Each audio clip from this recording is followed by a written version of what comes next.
3월 4일 목요일입니다. 오늘 새벽 우리에게 주시는 하나님의 말씀은 사도행전 15장 1절부터 11절 말씀까지입니다.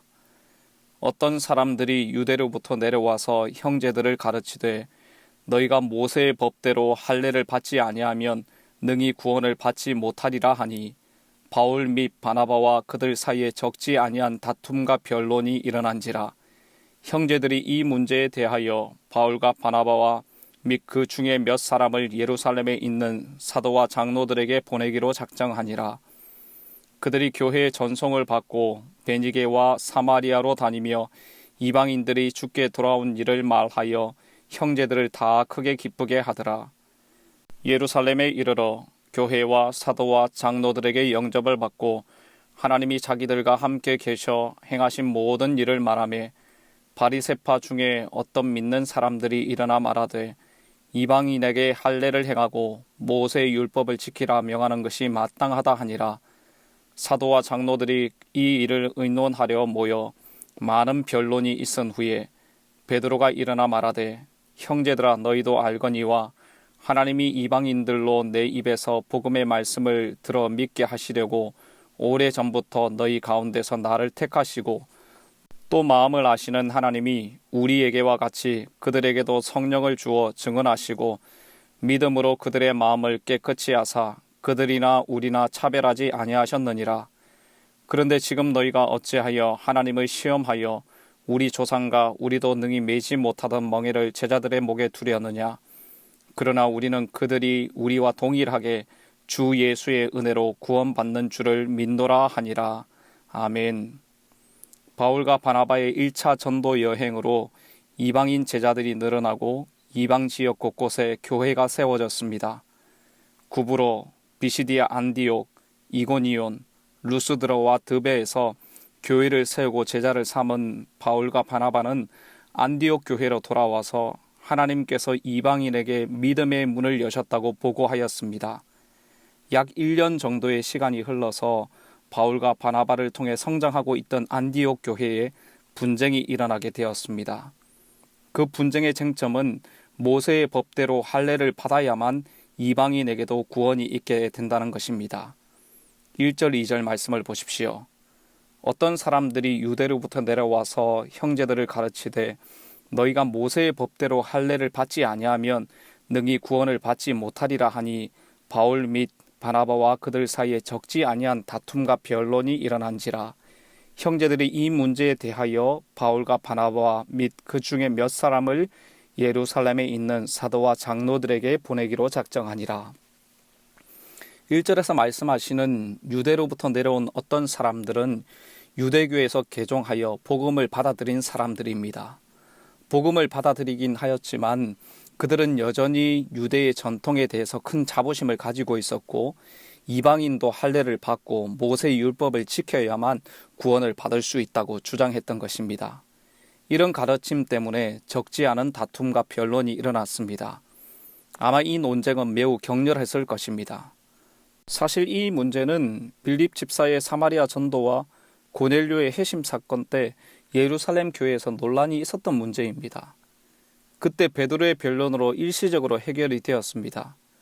그런데 바울과 바나바에 의해서 이방 선교가 본격적으로 진행되고 있는 이런 과정에서 다시금 문제로 제기가 된 것입니다.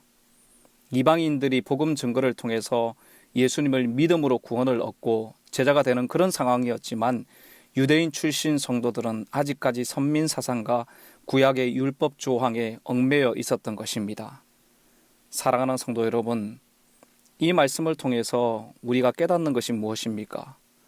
복음을 왜곡하지 않고 복음의 가치를 살아내고 복음의 능력을 나타내는 성도들의 삶이 되어야 한다는 것입니다.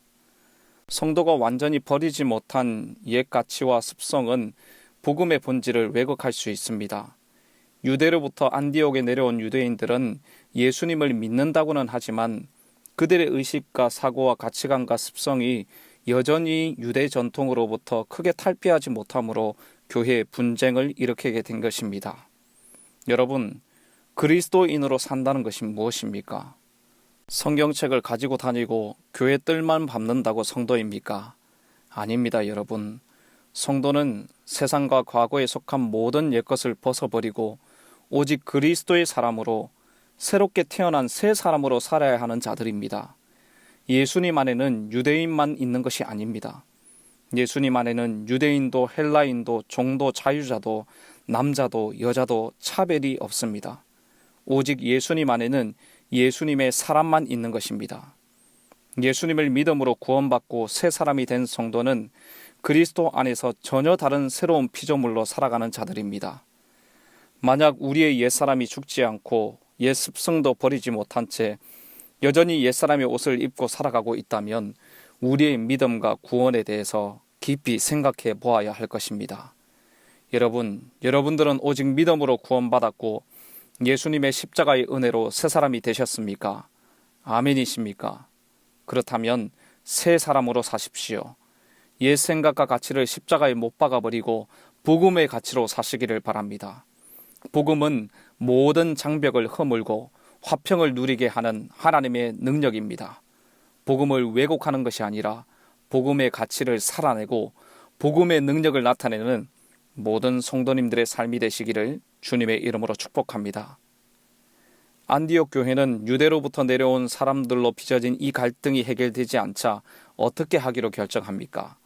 2절 하반절 말씀을 보시면 형제들이 이 문제에 대하여 바울과 바나바와 및 그 중에 몇 사람을 예루살렘에 있는 사도와 장로들에게 보내기로 작정하니라 라고 말씀합니다.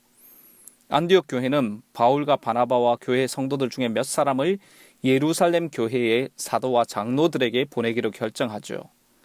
안디옥 교회의 전송을 받은 바울 일행은 곧바로 예루살렘으로 가지 않고 베니게와 사마리아 성도들을 만나서 이방인들이 회개하고 주께로 돌아온 일을 전했습니다. 이 소식을 들은 형제들은 다 크게 기뻐하였습니다. 여러분, 이 기쁨은 1절에 나온 갈등과는 너무나 대조적입니다. 이방인들이 구원 얻는 이 상황이 어떤 사람들에게는 근심과 불평거리가 되고 또 어떤 사람들에게는 기쁨이었습니다. 여러분, 이 말씀을 통해서 우리에게 무엇을 말씀하십니까? 우리의 관심과 기쁨이 무엇이어야 하는지에 대해서 말씀하시는 것입니다. 여러분들은 무슨 일에 관심을 가지고 있고 무슨 일 때문에 기뻐하십니까?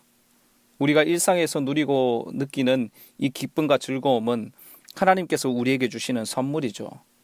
그러나 성도에게 가장 큰 기쁨과 관심은 영혼 구원에 대한 것이어야 합니다. 예수님은 누가복음 15장에서 이런 양을 찾는 목자의 비유를 말씀하시면서 죄인 한 사람이 회개하면 하늘에서는 회개할 것 없는 의인 99을 인하여 기뻐하는 것보다 더하다고 말씀하셨습니다. 하나님께서 기뻐하시는 일은 죄인이 구원받고 영혼들이 주께로 돌아오는 것입니다.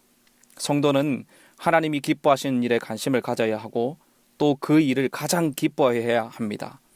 이런 관심과 이런 기쁨으로 살아간다면 우리의 삶이 주님께서 기뻐하시는 또 복음 증거에 합당한 삶으로 변화될 것을 믿습니다. 영혼 구원에 관심을 가지고 그 일을 가장 기뻐하는 성도님들의 삶이 되기를 바랍니다.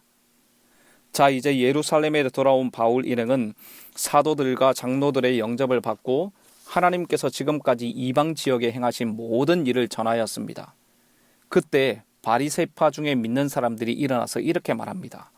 5절 하반절 말씀을 보시면 이방인에게 할례를 행하고 모세의 율법을 지키라 명하는 것이 마땅하다 하니라. 이방인들에게 할례를 행하는 것이 당연하고 모세의 율법을 지키는 것이 마땅하다고 주장하는 것이죠.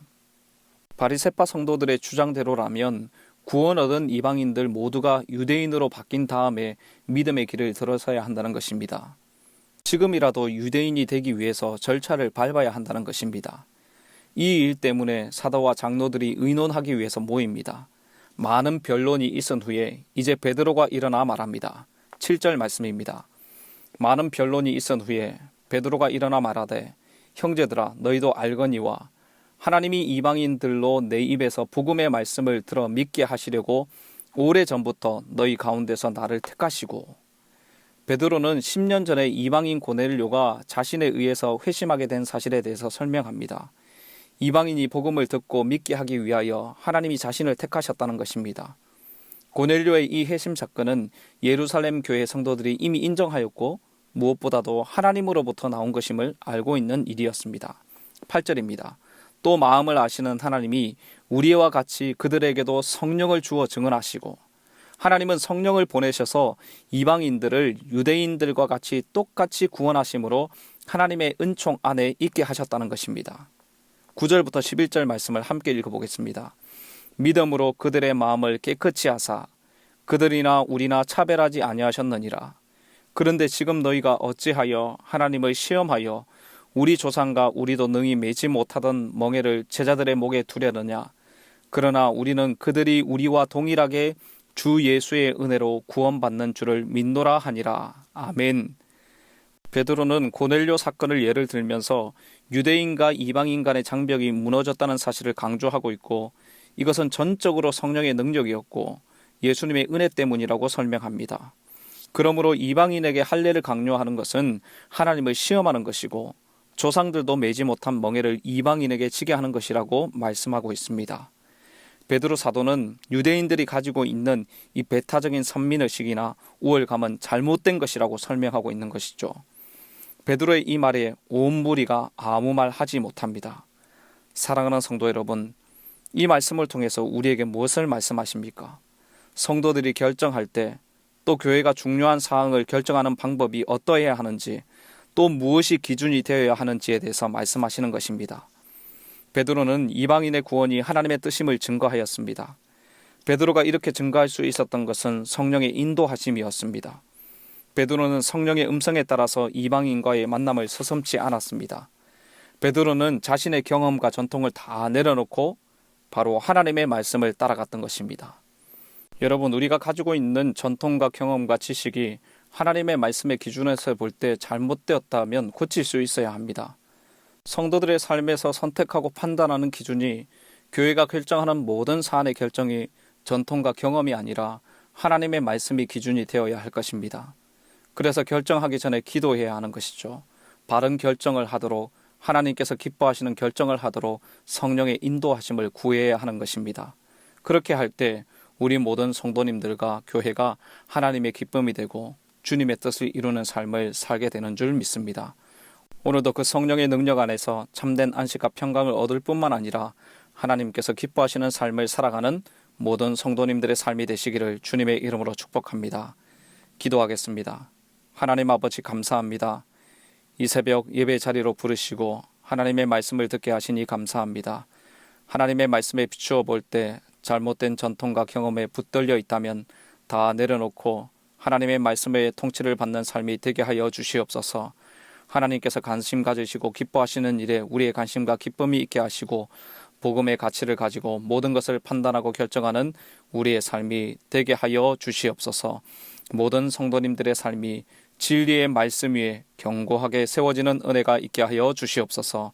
이 모든 말씀 예수님의 이름으로 기도드립니다. 아멘. 이 시간 개인적으로 기도하실 때 주신 말씀을 붙들고 기도하시고 훈련과 교육을 위해서 기도하겠습니다. 이번에 개강한 크로스웨이 성경 연구와 성경 통독반을 통해서 변화와 성숙함을 이루게 하시고 예수님 닮은 온전한 제자로 세워지게 하여 주옵소서. 주일학교와 청년들이 부흥하게 하옵소서.